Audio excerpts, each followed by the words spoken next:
कि माई हो माई अब लजिया बचाई हा, अगला जन्म में माई बेटी ना बनाई हा, अगला जन्म में माई बेटी ना बनाई हा।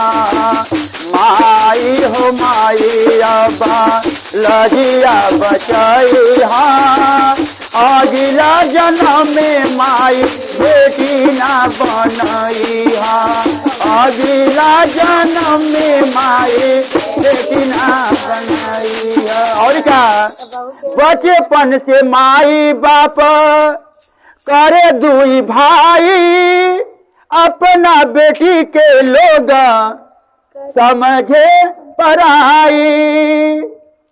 बचपन से माई बापा करे दुई भाई, अपना बेटी के लोग समझे पराई, समझी पराई। रोई रोई कहे बेटी लजिया बचाई हा, रोई रोई कहे बेटी लजिया बचाई हा, अगला जन्म में माई बेटी ना बनाई हा, अगला जन्म में माई बेटी ना बनाई हा।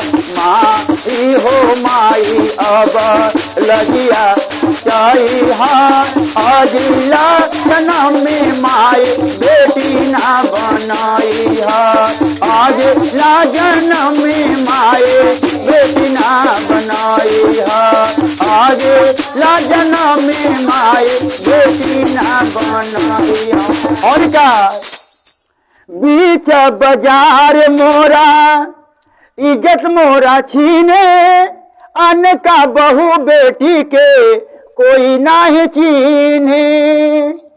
बीच बाजार में मोरा इज्जत मोरा छीने, अन्न का बेटी बहू के कोई नाही चीन्हे, कोई नाही चीन्हे।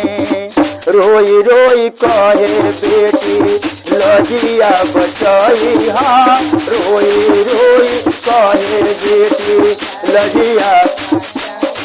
अगला जन्म में माई बेटी ना बनाई हा, अगला जन्म में माई बेटी ना बनाई हा।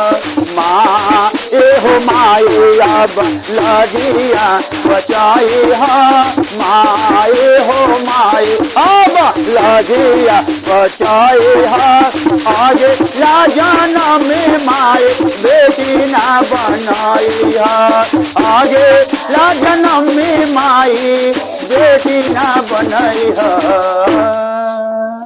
एक बार बोलो से बाद की माता रानी की।